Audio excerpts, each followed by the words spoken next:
ఏమైందిరా? ఏం కాలే, ఆర్సీబీ గెలిచింది. నార్మల్ గా కొంతమంది చెప్తుంటారు చూడండి, కోల్పోవడానికి ఏం లేనప్పుడు కాన్ఫిడెన్స్ హై లెవెల్లో ఉంటుందని. ఇది ఆర్సీబీ వాళ్ళకి ఎగ్జాక్ట్ గా సెట్ అవుతుంది. బొంగులో అది ముందు కూడా ఇట్లా ఆడొచ్చు కదా, పవర్ ప్లేని బాగా యూటిలైజ్ చేసుకుంటూ. అట్లీస్ట్ కప్ అన్న వచ్చేది. ఇప్పుడేముంది చేతిలో చిప్ప తప్ప.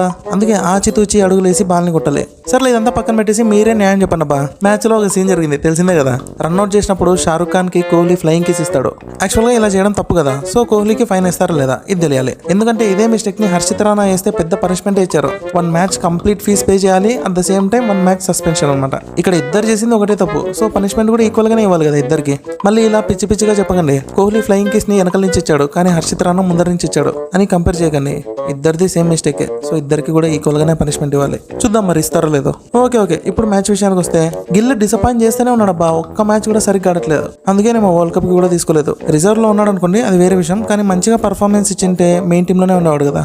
ఓకే, ఇదంతా పక్కన పెడితే ఈ రోజు హైలైట్ ఆఫ్ ద మ్యాచ్ వచ్చేసి కోహ్లీ రన్అట్ చేసినట్టు షారుఖ్ ఖాన్ ని ఎక్సలెంట్. అసలు మనోడు కొంచెం తొందరగా రియాక్ట్ అయితే అవుట్ అయ్యేవాడు కాదు. అంత దూరం ఉన్నాడు కదా, కొడితే తగలదులే అన్నట్టే స్లోగా మూవ్ అయ్యాడు. కానీ అతనికి తెలుసో లేదో కానీ కోహ్లీ ఇలాంటి రన్అట్స్ చాలా చేశాడు. అసలు తగులుతాదో లేదో పక్కన పెట్టేసి ఫీల్డర్ చేతిలో బాల్ ఉన్నప్పుడు ఉరుకుంటూ పోవాలి కదా క్రీజ్ లోపలికి.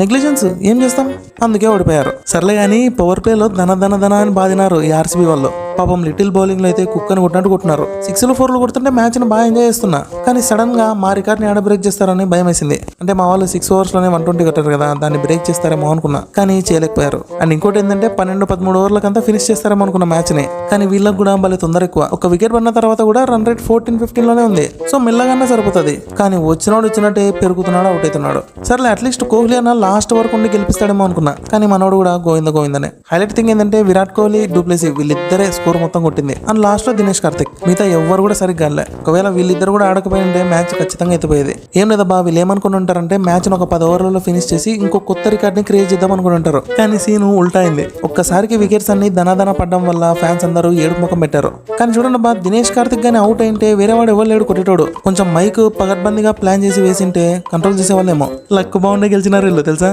ఏమలేబ్బా, లక్ హార్డ్ వర్క్ ఏదైతేనేమి గెలిచేశారు. అని వీళ్ళు గెలవడమే కాకుండా ఒక రకంగా మాకు కూడా హెల్ప్ అయింది. సో నాకు తెలిసి ఈసారి కప్పు మాక్సిమం మాదే.